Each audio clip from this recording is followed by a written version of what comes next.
जदि बढ़िब आर्थिक अभिवृद्धि हम ओडिशार विकास तेबे संभव हम जेबे सर्विसेज सेक्टर टूरिज्म विकास हम। टूरिज्म विकास हवाई आमको होटेल दरकार अच्छी, आमको भित्तिभूमि विकास अच्छी दरकार अच्छी एवं सबुठु अनभिज्ञ आमर अंग है टूरिस्ट गाइड माने जो माने 1600 पाखापाखि मो पाखे जहाँ टूरिज्म डाटा सकाळे आसीथिला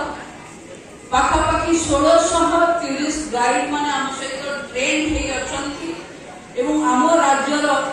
अनेक टूरिस्ट गाइड विभिन्न फरेन बा वैदेशिक भाषा कथबार्ता करि पारंती ता कारण को आमे पर्यटकों को आकृष्ट करिबारे बा विदेशी पर्यटकों को आकृष्ट करिबारे मो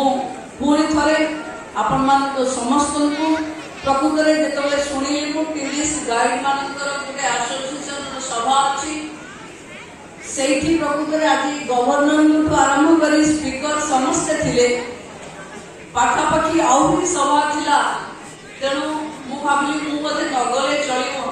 किंतु समीर भाई जो बार बार मते फोन करी कहले ना एठी जेंति हेले 5 मिनिट एठी को आसीबा को पड़िबो ता पई ताको आग्रह टूरिस्ट गाइड मानको पई पर्यटन मंत्री भावे थिबा मोर दायित्व बोध कारण मु आपनको पाखे उपस्थित रही मु आशा करूची टूरिज्म एबे स्टार्ट हेई बोली भाबंतु ओडिसा रे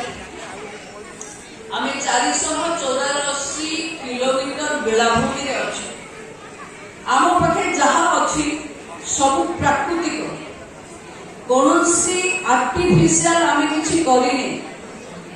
आम पाखे प्राकृतिक बेलाभूमि अच्छी सिमेंटवाल प्राकृतिक भितरकनिका प्राकृतिक देवमाली प्राकृतिक जिते प्राकृतिक सौंदर्य भरपूर ओडिशा अच्छी तार विकास करने को हेले आपण माने समस्ते आधुनिक टूरिज्म रे जेंति eco tourism light sound meditation centre Buddhist corridor आमे केवल परिकल्पना करूछु हम राज्य रे पर्यंत से सब हेई बुद्धिस्ट स्तूप बहुत अछि किंतु बुद्धिस्ट पर्यटकों को आकृष्ट करबा पाई